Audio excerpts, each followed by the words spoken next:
And I'm sure, by the way, sometimes they're right and sometimes they're wrong. My goal is not to litigate when I'm right and when they're wrong or vice versa. My goal is to maybe articulate the way that I think about being a Christian in public life when you also have religious leaders in public life who have a spiritual duty to speak on the issues of the day.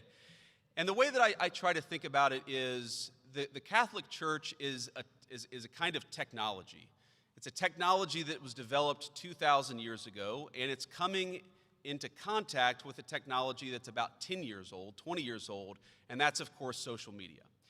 And what I try to remind myself of is that the clergy are important spiritual leaders. You'll sometimes hear people say, well, we'll let the clergy talk about matters of the church, but we can ignore them when it comes to matters of public policy. I think that's the wrong way to look at it. That's certainly not the right way to look at it for me.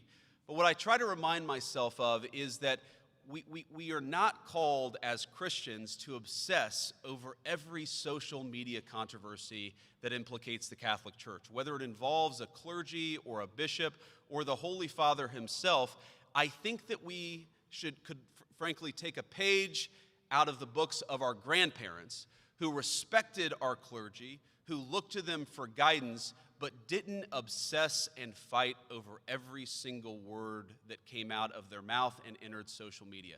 I don't think that's good.